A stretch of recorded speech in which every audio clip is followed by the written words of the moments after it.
துளிகளால் ஆனது சமுத்திரம் என்பது போல் வலிகளால் ஆனது வாசன் சரித்திரம் என்று சொல்ல தோன்றுகிறது. இத்தனை பெருமைக்குரிய எஸ் வாசன் அவர்களின் பெயரால் வழங்கப்படுகிற இந்த விருது வழங்க யாரை அழைப்பது? 41 ஆண்டுகளாக தனது தங்க நாற்காலியில் அமர்ந்திருக்கும் சிங்க மகன் சூப்பர் ஸ்டார் ரஜினிகாந்த் அவர்களை அன்போடு மேடைக்கு அழைக்கிறேன்.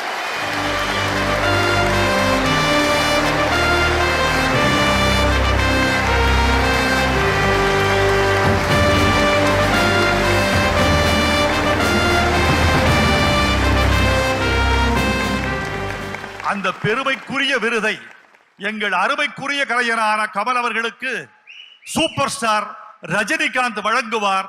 திரை வரலாற்றின் தங்க தருணம் இது. இந்த அவை கரவொலி செய்து இந்த கலைஞர்களை இன்னும் 1/2 நூற்றாண்டு தொடர்க என்று வாழ்த்தட்டும்.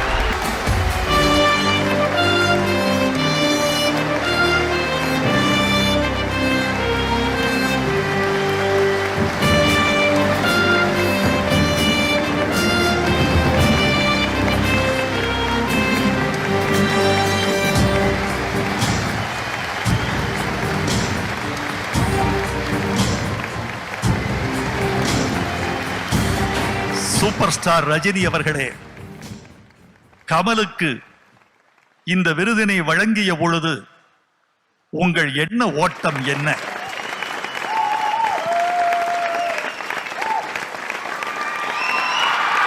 எல்லாருக்கும் என்னுடைய வணக்கம். கமல் சாருக்கு இந்த விருது கொடுக்கும்போது எங்களுடைய குருவான கேபி சார் இங்கே இல்லையே அப்படிங்கிற அந்த நினைவு வந்தது. ரெண்டாவது, இந்த வாசன் சாருடைய இந்த மதிப்புக்குரிய அமரர் வாசன் சாருடைய இந்த குடும்ப படம் பார்த்த பிறகு அவரை பற்றி எனக்கு கேள்விப்பட்டது. அவருக்கு இருக்கிற என்னுடைய மரியாதை, கௌரவம், அவருடைய சாதனை, அதுக்கெல்லாம் வாங்கிறதுக்கு ஒரு தகுதி கமலை விட்ட வேற யாருமே கிடையாது.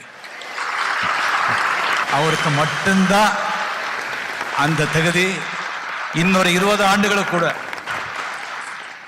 உலக நாயகன் கமல் அவர்களே, சூப்பர் ஸ்டார் ரஜினிகாந்த் உங்களுக்கு எஸ் வாசன் விருதினை வழங்கிய பொழுது உங்கள் உள்ளம் என்ன சொல்லியது? சொல்வது அறியாது திகைத்தது.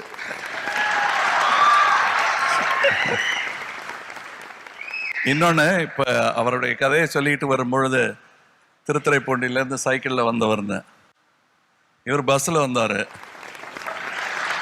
நான் நடந்து வந்தேன்.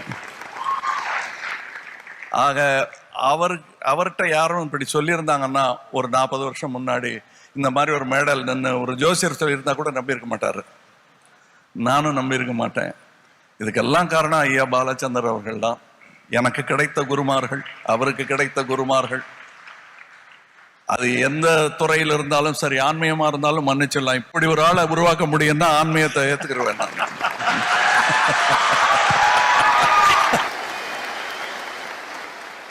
ஆன்மீகத்தை கூட ஏற்றுக்கொள்வேன் என்று சொல்கிறேன்.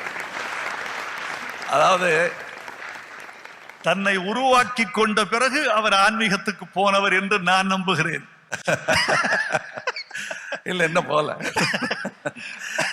அதாவது அவர் என்ன ஆக போறான்னு அவருக்கு தெரியாது. நாங்களா ஏதோ எங்களுக்கு கிடைச்ச சின்ன ஒளிகளை வச்சு செதுக்க கொண்ட கல் ஆயுதங்கள் தான் எங்களுக்கு. கற்கால மனிதர்கள் மாதிரி தான் எங்களுக்கு பயமா இருந்துச்சு.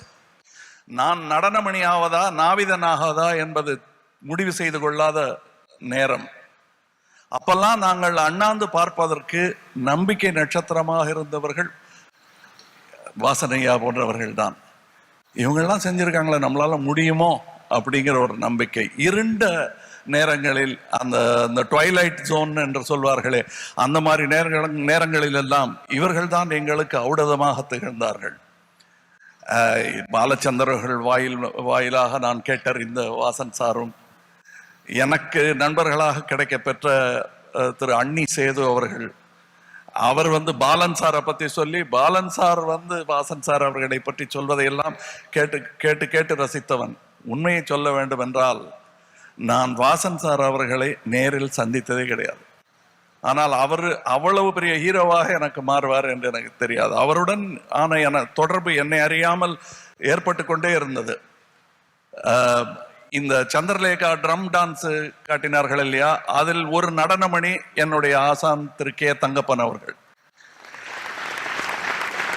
அங்கு நடந்த விஷயங்களை எல்லாம் எனக்கு சொல்லுவார். அப்படி இருந்தது, இத்தனை பேர் வந்தாங்க, சாப்பாடு அப்படி இருக்கும் எல்லாம் சொல்லி, என் கம்பெனியில எப்படி சாப்பாடு போடணுங்கிறத நான் கத்துக்கிட்டது சந்திரலேகால எப்படி சாப்பாடு போட்டாங்கிறத பார்த்துதான்.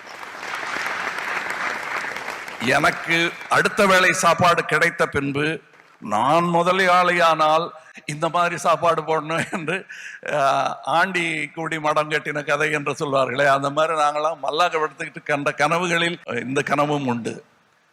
இப்படி எத்தனையோ தொடர்புகள், ஆனந்தவுடனுடன் உள்ள தொடர்பு ஐயா அவர்கள் சொன்னார்கள். எங்க எல்லாருக்கும் அது இட்ஸ் அன் ஐக்கன், இட்ஸ் இன்டெலிஜென்ஷியாவுடைய இன்டெலிஜென்ஸ் இல்லாதவர்களுக்கு கூட அது ஒரு ஐக்கனாக மாறியது.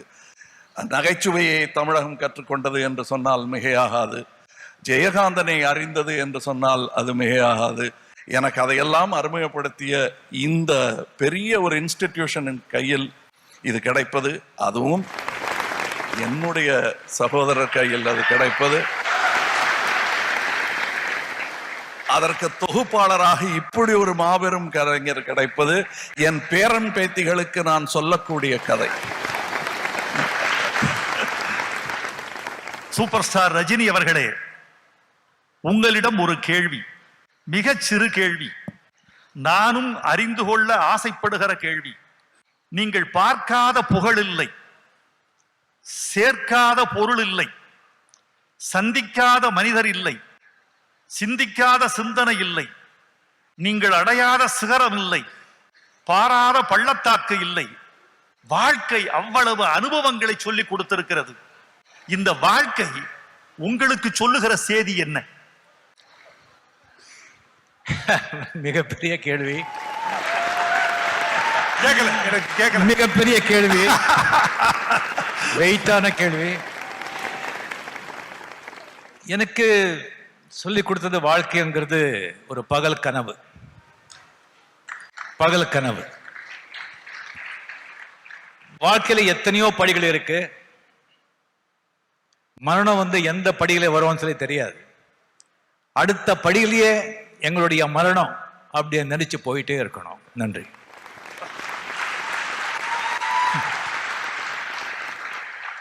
ஒரு தத்துவம், எவன் ஒருவன் மரணத்தை நினைத்துக் கொண்டு வாழ்க்கையை நடத்துகிறானோ அவன் மரணத்தை வெல்லுகிறான்.